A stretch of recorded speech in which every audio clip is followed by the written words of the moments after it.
Olá pessoal, tudo bem? Aqui é o professor Supermalva. Vamos aí para mais uma videoaula, mas antes de mais nada, vamos para o nosso ritual padrão. Se inscreve no canal, dá aquele like positivo, não custa nada, ajuda bastante o canal a crescer e desenvolver, bem como também auxilia nossos queridos colegas concurseiros a encontrar as aulas com maior, localizar as aulas com maior facilidade para auxiliar nos seus estudos também. Tá? Não custa nada e ajuda bastante. Então se inscreve no canal, dá aquele like positivo e vem com o tio.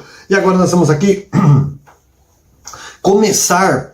na verdade, assim, a gente vai dar continuidade ao referencial curricular nacional para a educação infantil. Só que agora a gente vai entrar num novo ciclo aí, que a gente vai começar o volume 2, tá? E o volume 2, ele fala sobre a formação pessoal e social, tá? Provavelmente aí, claro, da criança, né? Se a gente está trabalhando com a educação infantil. Então, agora nós vamos começar, nós fizemos aí 23 aulas do referencial curricular volume 1, gente. Muito conteúdo mesmo. Tá? E agora a gente vai para o volume 2 aí, que vai falar, então, o referencial curricular nacional para a educação infantil, formação pessoal e social, tá? Que é o volume 2. E a gente vai começar aqui com a introdução. Introdução.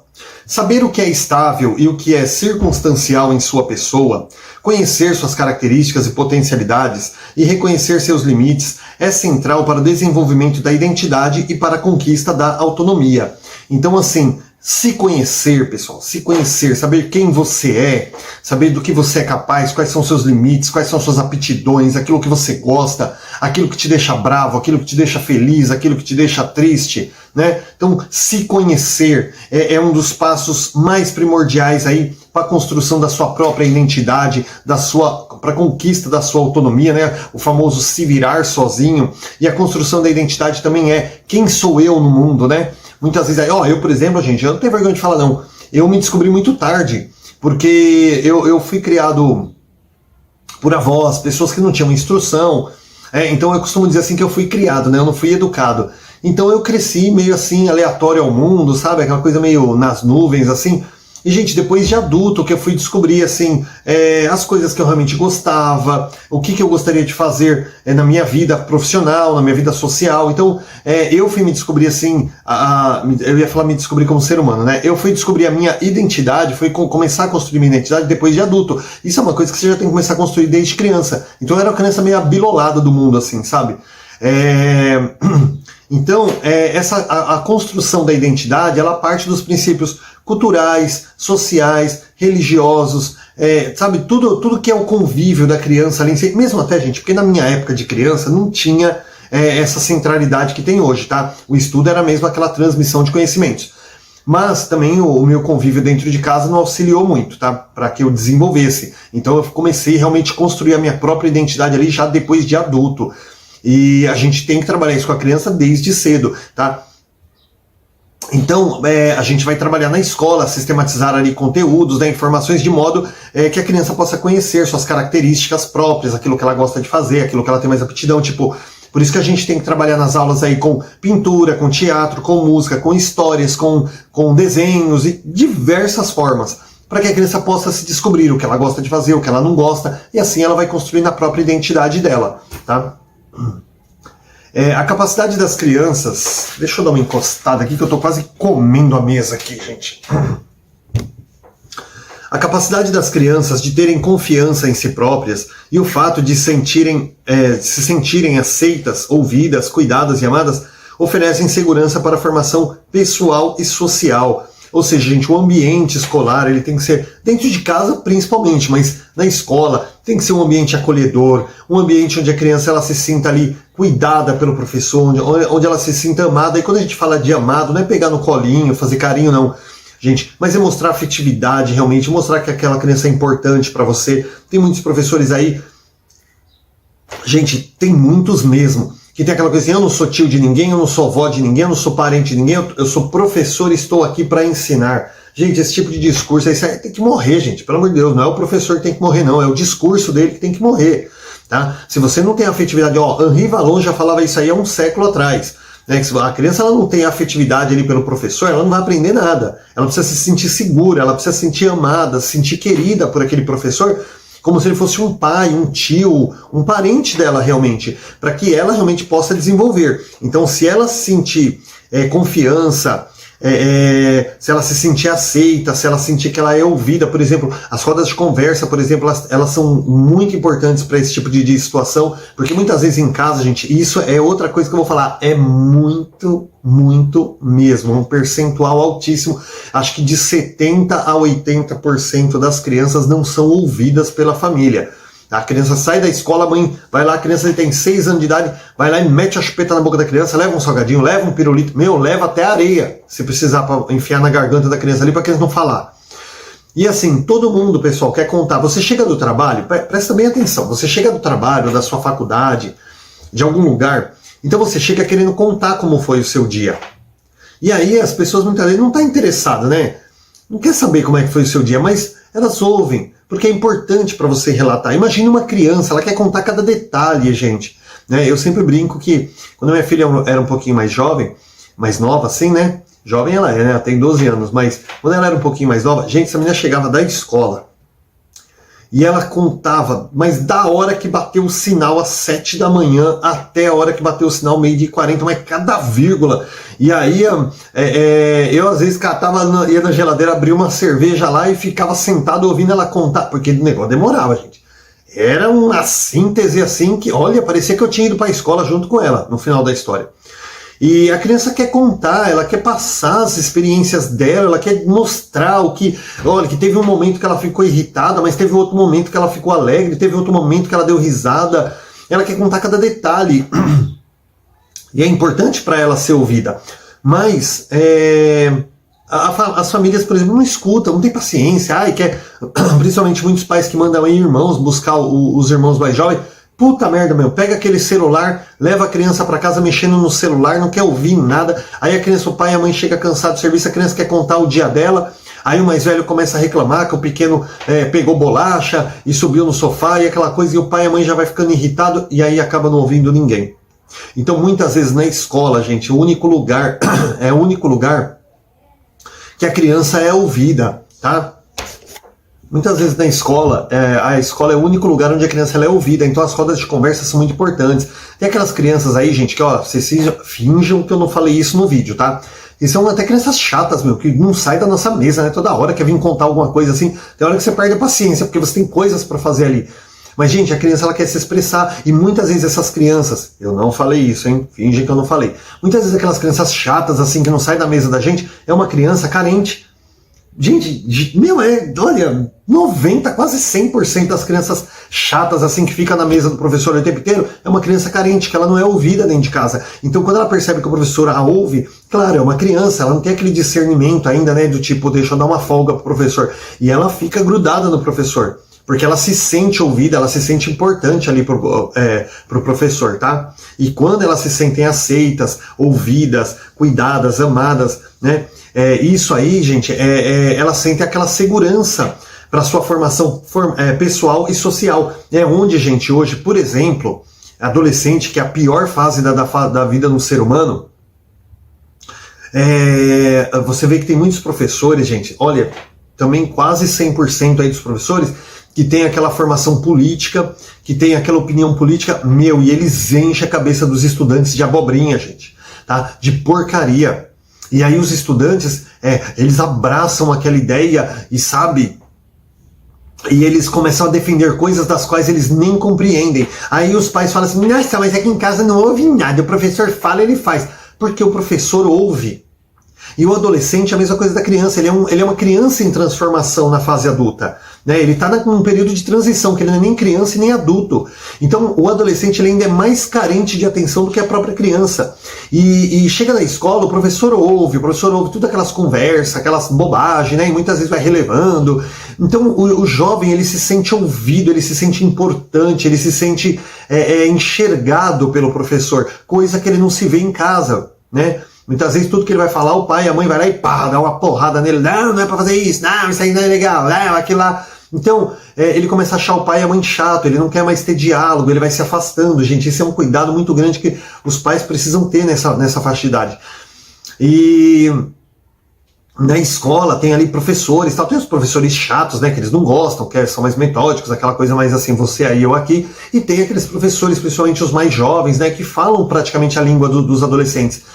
E isso faz com que os adolescentes, eles tenham esse vínculo maior. Então, gente, se o professor falar assim, ó, descasca uma banana nanica e enfia no nariz, eles vão fazer isso. Por quê? Porque tudo que o professor fala passa a ser lei para eles. Outra coisa também, outro exemplo que a gente pode mencionar aqui, são esses youtubers aí que tem esses canais de bobagem, de ideologias aí para os adolescentes. Gente, tudo que esses youtubers falam, os adolescentes abraçam. Por quê? Porque eles se sentem ouvidos, representados por esses jovens. Tá? Então, por isso que é muito importante aqui no caso da criança, realmente, tá? O professor ter esse papel, não falar assim, eu sou professor, a família que educa, a família que cuida, meu negócio aqui é ensinar. Meu amigo, você tá, olha, na época dos jesuítas ainda, tá? Vamos nos atualizar aí, porque o mundo sofreu várias transformações, a educação também. Vou estar fazendo aí uma aula sobre a história da educação e, gente, a gente precisa se atualizar aí realmente e procurar trabalhar de uma melhor forma a garantir a formação cidadã, crítica, consciente, transformadora, emancipadora aí da criança, tá bom? Eu sei que as mensagens... Olha, gente, eu sei que a gente está na introdução, eu ainda estou aqui no segundo parágrafo, mas, gente, o importante é a gente refletir, a gente entender, tá? Eu não estou interessado aqui em vocês ficar decorando questões aqui para a prova, tá? Porque quando chegar na prova, se você não entende o conceito, você vai chegar aqui, vai ler a questão e muitas vezes não vai nem lembrar. Se você entender o conceito do que o professor está falando, né, chega na hora da prova, se eles mudar as palavras lá, você não erra, né? Porque você entendeu o conceito e não ficou aí decorando. Tá bom, gente? Então eu dou uma exagerada aqui na explicação, mas o importante é ter certeza aí de que vocês estão captando a informação. A possibilidade de, desde muito cedo, efetuarem escolhas e assumirem pequenas responsabilidades favorece o desenvolvimento da autoestima, essencial para que as crianças se sintam confiantes e felizes. Então, assim, pessoal, também dar para as crianças essa oportunidade de fazer escolhas, né? Você chegar e falar assim, olha, vamos assistir hoje um desenho e a gente vai fazer uma atividade em cima desse desenho. Tem um desenho muito legal que eu assistia quando era criança. Nós vamos assistir aqui Cavalo de Fogo. Meu, vocês nem sabem o que é isso, não passa mais na televisão, você não acha nem na internet, mas a criança não sabe o que é isso.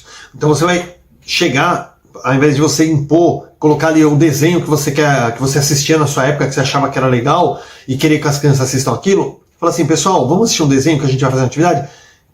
Que desenho vocês querem assistir? Meu, eles vão falar 50 títulos ali. E aí você vai buscar daqueles títulos o que teve mais votos, se aquele título é um título educativo, por exemplo, Show da Luna, Dora Aventureira, e entre outros desenhos aí que tem um cunho educativo, tá? Não é aquele desenho de Yu-Gi-Oh! E Naruto, essas besteiras aí, não. É um desenho que tem um cunho educativo, e aí você passa aquele desenho vai passar uma mensagem bonita. O Esmilinguido, por exemplo, também, que é um desenho que tem umas mensagens pedagógicas fantásticas. E a criança ela vai escolher ali o que ela quer, e dentro daquilo que as crianças escolherem, você vai pegar uma das opções que tenha realmente um cunho educativo ali, né, que passe para as crianças uma mensagem positiva. A partir dali nós vamos fazer uma roda de conversa, vamos fazer uma reflexão com elas, e isso aí já é atividade em si. Se o professor não quiser dar uma atividade escrita baseada nessa coisa, nem precisa. Porque essa reflexão, essa roda de conversa, esse comentário, que depois, gente, até nas brincadeiras que tiver naquele dia, a criança ela vai fazer a brincadeira naquela temática, porque ela está tão focada naquilo, que até a brincadeira dela vai ser na temática daquele episódio, daquele desenho que assistiu, tá? Então, assim, se você permitir que a criança ela efetue essas escolhas, aí assuma aí pequenas responsabilidades também, como, por exemplo, gente, vamos assistir o desenho, então, afasta as carteirinhas aí, uma coisa que, né, não afete a segurança da criança, mas afasta aí as coisinhas, traz a cadeirinha aqui pra gente sentar e assistir o filme. Acabou o filme, gente, vamos colocar as carteirinhas no lugar que a gente vai fazer uma roda de conversa, e assim. Então essas pequenas responsabilidades, essas escolhas, a criança ela vai sentindo que ela é importante, gente. E ali isso aí vai favorecer muito o desenvolvimento da autoestima, gente, que é essencial aí para que as crianças elas se sintam confiantes e felizes, né? Para que elas progridam no desenvolvimento de aprendizagem delas. Aí a autoestima ela ajuda muito, tá? A criança se sentir importante, ali motivada, tá? O desenvolvimento da identidade, da autonomia estão intimamente relacionados com os processos de socialização. Então, assim, a criança desenvolver a identidade própria dela, a autonomia, né? Automaticamente aí ela está ligada diretamente, relacionada aí com a interação, ou seja, a criança sozinha ela não desenvolve, ela tem que ter contato com outras crianças, porque a partir daí ela vê aquilo que as outras crianças gostam de fazer, né? Por aí. E aí é onde ela vai construindo a própria identidade dela também, tá bom? E a autonomia também. Nas interações sociais, se dá a ampliação dos laços afetivos que as crianças podem estabelecer com as outras crianças e com os adultos, contribuindo para que o reconhecimento do outro e a constatação das diferenças entre as pessoas sejam valorizadas e aproveitadas para o enriquecimento de si próprias. Bom, isso aqui é particularmente o que eu acabei de explicar, né? Através da interação social que a criança vai conhecendo ali as diferenças entre ela e as outras crianças, vai aprendendo a valorizar também, né, essas diferenças e respeitar. Isso pode ocorrer nas instituições de educação infantil que se constituem por excelência em espaços de socialização, pois propiciam o contato e o confronto com adultos e crianças de várias origens socioculturais, de diferentes regiões, etnias, costumes, hábitos e valores, tá? Fazendo dessa diversidade um campo privilegiado da experiência educativa. Então, gente, esse tipo de coisa pode ocorrer muito aí quando a instituição ela trabalha no seu projeto pedagógico ali, espaços de socialização, onde as crianças podem interagir umas com as outras, até mesmo uma turma com outra, né? As crianças ali elas vão interagindo também, tá? Não fica só também ali trancado na sala, sempre as mesmas crianças o ano inteiro, mas elas têm uma interação com outras crianças também. Eles gostam muito nesses documentos, pessoal, de ficar chovendo no molhado, sabe? Faz 18 parágrafos ali, dando 18 exemplos diferentes aqui, sem necessidade. O trabalho educativo, ele pode, assim, criar condições para as crianças conhecerem, descobrirem e ressignificarem novos sentimentos, valores, ideias, costumes e papéis sociais. Tá? Então aqui também está falando sobre a questão do trabalho educativo, né? Que permite aí que as crianças possam conhecer, descobrir, ressignificar novos sentimentos, aí, valores, ideias e por aí afora. A instituição de educação infantil é um dos espaços de inserção das crianças nas relações éticas e morais que permeiam a sociedade na qual estão inseridas. Porque muitas vezes em casa, pessoal, a criança, ela é meio que, mesmo que ela tenha irmãos, mas o filho único, gente, é medalha de ouro nisso. A criança em casa ela é meio que a majestade, tudo gira em torno dela, tal. E quando chega na escola, ela vai perceber que ela não é uma majestade, que existem outras crianças com as mesmas necessidades e que ali ela tem que dividir espaços, dividir a atenção do professor e por aí vai, né? Então a criança ela vai perceber ali que ela é mais um ser humano no mundo, né? Então é onde ela vai começar a ter aquele contato com a ética realmente, de respeito, de não xingar o coleguinha, não bater no coleguinha, né? Relações morais aí, onde ela vai aprender, aqui na relação de amizade, você tem que respeitar também as vontades, né, e as escolhas aí das diferenças das outras crianças também. Gente, feita aqui uma breve introdução de 20 minutos que eu fiz, né, a gente vai entrar agora na questão da concepção. Vamos lá. Cadê você? Cadê você? Aqui.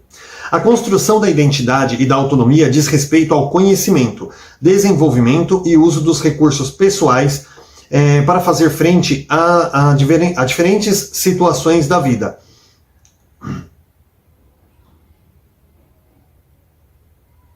Então, assim, gente, quando você fala sobre a construção da identidade da criança, para que serve a identidade da criança? A identidade da criança, gente, eu vou fazer uma piadinha bem da sem graça, bem no estilo Praça é Nossa aqui agora. Identidade da criança não é, a gente está falando de RG, tá? A gente está falando do quê? Da criança por ela mesma. Quem é ela no mundo, o que ela gosta de fazer, tá bom? Então é a criança, né? Quem é aquela criança, né? Quem é ela como ser humano, né? Então a construção da identidade e da autonomia, ela diz respeito àquilo que a criança conhece, ao desenvolvimento dela durante todo o processo de aprendizagem, tudo que ela aprende, né? Uso dos recursos pessoais para fazer aí a frente às diferentes situações, né, que ela passa pela vida dela. A identidade é um conceito do qual faz parte a ideia de distinção, de uma marca de diferença entre as pessoas, a começar pelo nome, seguido de todas as características físicas, de modo de agir, pensar e da história pessoal. Gente, acho que eu nem preciso explicar isso aqui, né? A identidade aí, ela serve aí para mostrar uma espécie de distinção, para mostrar que todas as pessoas são iguais porque são seres humanos, mas são diferentes por quê? Porque elas têm diferenças, cada uma tem um modo de pensar, de agir, né? Sua construção é gradativa, a construção da identidade, né? Ela é gradativa, ela é devagar, é uma coisa que leva anos aí. E se dá por meio de interações sociais, tá? Estabelecidas pela criança, nas quais ela alternadamente imita e se funde com o outro para diferenciar-se dele, em seguida, muitas vezes utilizando-se da oposição. Então, gente, a construção da identidade, ela se dá de forma gradativa, uma coisa bem, assim, no decorrer de meses, anos, através da interação social, onde a criança, em contato com outras crianças ali, ela passa muitas vezes a imitar a outra criança e de repente ela vai descobrir que ela não gosta muito daquilo, porque imitar não é tão legal, não é tão divertido, então não é tão importante para ela. E aí ela vai perceber que aquela criança pode gostar daquilo e ela não gosta, né? Ou aquela criança gosta mais e ela gosta menos. Também tem outras situações aí. Pessoal, dei uma pausa aqui, porque ligaram a televisão e eu não sei nem se apareceu aí, tá? E eu meio que me perdi aqui na explicação que eu tava. Então vou repassar aqui esse parágrafo aqui e peço perdão para vocês.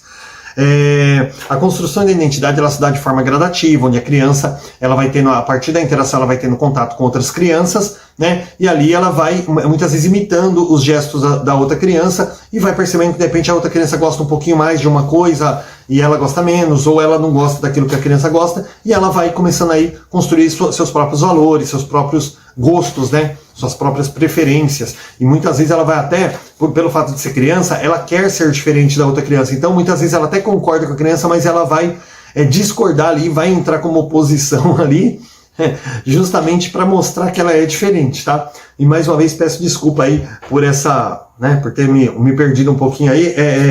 A minha criança foi sentar ali no sofá, acabou sentando no controle, ligou a TV aqui, eu tive que correr e pausar o vídeo. Então desculpa aí, gente, acontece mesmo, tá? Eu não edito vídeos, primeiro porque eu não sei, segundo porque nós estamos aqui na correria do concurso, gente, eu tô fazendo aí uma média de 5, 6 videoaulas por dia. Meu, se eu for parar e ficar editando, pelo amor de Deus, gente, eu não durmo, né? Essa noite, por exemplo, eu gravei vídeo a madrugada toda, era quase 7 horas da manhã, eu tava postando vídeo ainda, antes de dormir. Tá? Então peço 1000 perdões aí para vocês aí pela falha. A fonte original da identidade está naquele círculo de pessoas com quem a criança interage no início da vida. Então, assim, a fonte original da identidade, quem é? Família, papai, mamãe, irmão, vovó, titia, né? Já dizia Titãs aí na sua letra maravilhosa, né? A família é aquele círculo de pessoas ali que interage com a criança quando ela nasce, no começo ali. É a fonte original da identidade dela, ela se identifica como parte de um pequeno grupo ali, né? Como parte daquilo. Depois, quando cresce, começa as brigaiadas, né? Cada um vai para um lado, aí não quer nem saber mais do parente, mas quando é criança é muito importante. Em geral, a família é a primeira matriz de socialização. Em geral, não, né, velho? Pelo amor de Deus, né? Em geral, não. Na verdade, a família é a primeira matriz de socialização, né? Ali, cada um possui traços que o distinguem dos demais elementos, ligados à posição que ocupa. Por exemplo, filho mais velho, filho caçula, né? Ao papel que desempenha, as suas características físicas, ao seu temperamento, as relações específicas com pai, mãe, outros membros, né? Então, mesmo dentro da família, ninguém é igual, né? O papai é aquele que trabalha, cuida da casa, a mamãe hoje também trabalha, né? Cuida da casa, né? Acabou aquela coisa de mamãe lá, fica em casa lavando roupa, né? E tanto que os pais também têm que dividir as tarefas da casa, porque a mamãe também trabalha fora. Aí tem os filhos, né? O filho mais velho, muitas vezes tem que auxiliar no cuidar ali do caçula. Tem o caçula, né? Que tem que receber a ordem de todo mundo, porque afinal de contas é o que está mais em fase de aprendizagem. Aí tem aquele irmão que é mais chato, tem aquele irmão que é mais bonzinho, mais paciente. Então, mesmo dentro de uma casa ali, dentro de uma própria família, já tem aquela distinção entre os seres humanos, né? Mostrando que ninguém é igual a ninguém, né? Isso já começa dentro da própria família ali. A criança participa também de outros universos sociais, como festas populares de sua cidade ou bairro, igreja, feira ou clube. Ou seja, pode ter as mais diversas vivências das quais resultam um repertório de valores, crenças e conhecimentos. Então, todos os lugares que a criança frequenta ali, antes mesmo dela começar a frequentar a escola, vai auxiliar no crescimento do seu repertório de valores, de crenças, de conhecimento cultural, né, social, tá? Como igreja, feira, clube, não é feira, feira que a gente compra fruta, não. São feiras culturais aí, tá? Uma das particularidades da sociedade brasileira é a diversão étnica e cultural. Opa, desculpa, gente. Diversidade.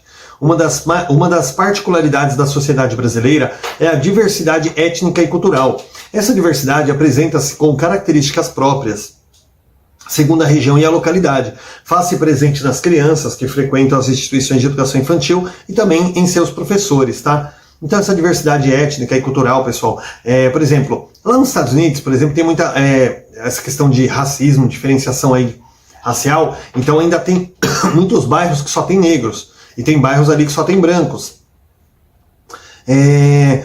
Aqui no Brasil é muito... Não existe isso, né? Aqui no Brasil não tem esse tipo de coisa. Eu acredito que não tem a comunidade 100% negra, porque, pelo amor de Deus, né, gente? Isso é coisa muito arcaica. Mas tem aquelas comunidades ali que tem uma cultura própria, tem uma comunidade do pagode, tem outra comunidade ali que é uma comunidade mais voltada pro rock and roll. Então, essas particularidades de cada bairro, de cada comunidade, muitas vezes ali, ó, você está numa comunidade e tem um ginásio, naquele ginásio ali, aquele bairro tem uma banda de rock, por exemplo, né, uns jovens ali juntaram, todo final de semana eles vão para aquele ginásio fazer show, então aquilo já faz parte daquele bairro. Agora, significa que é uma cidade voltada para o rock? Não, aquele bairro, aquela comunidade é voltada para aquilo ali, né, e cada comunidade tem a sua diversidade aí cultural, ética, tá, a sua diversidade de valores também, né? Então, de acordo com bairros, às vezes até 2, 3 ruas ali, uma vilinha só, né? Cada um vai formando a sua própria identidade. E essa diversidade, ela se apresenta com características próprias da sua região. Por exemplo, também, né? Você pega ali em Olambra, né? Olambra tem muita aquela coisa de flores e tal, então tem uma época do ano que os caras fazem aquelas feiras, né? Vendendo flores e tudo, porque a cidade, né, é voltada para esse tipo de coisa, do cultivo ali, então é uma coisa cultural daquela cidade, tá? Faz parte ali das características próprias daquela região. E com isso, a criança, isso acaba contribuindo muito para a construção da identidade da criança, né? Por quê? Porque tudo aquilo que é cultural, que é comum, né, da realidade em que ela vive, vai começar a fazer parte da construção da identidade dessa criança, vai fazer parte da vida dela também. O ingresso na instituição de educação infantil, ele pode alargar o universo inicial das crianças, em vista da possibilidade de conviverem com outras crianças e com adultos de origens e hábitos culturais diversos, de aprender novas brincadeiras, adquirir conhecimentos sobre realidades distantes. Então, assim, uma escola, ela tem as crianças ali que moram naquela região, como tem crianças que vêm um pouco mais de longe. E essas crianças vão trazer uma bagagem cultural diferenciada, valores, hábitos, né? Tudo diferenciado. Então, essa interação social das crianças com crianças de outras regiões aí também é muito positiva aí para o desenvolvimento, a construção da identidade da criança também.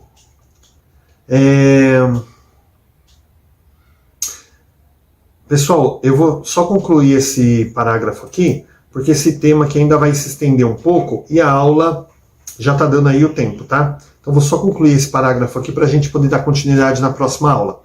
Dependendo da maneira como é tratada a questão da diversidade, a instituição ela pode auxiliar as crianças a valorizarem suas características étnicas e culturais, ou pelo contrário, favorecer a discriminação quando é conivente com preconceitos.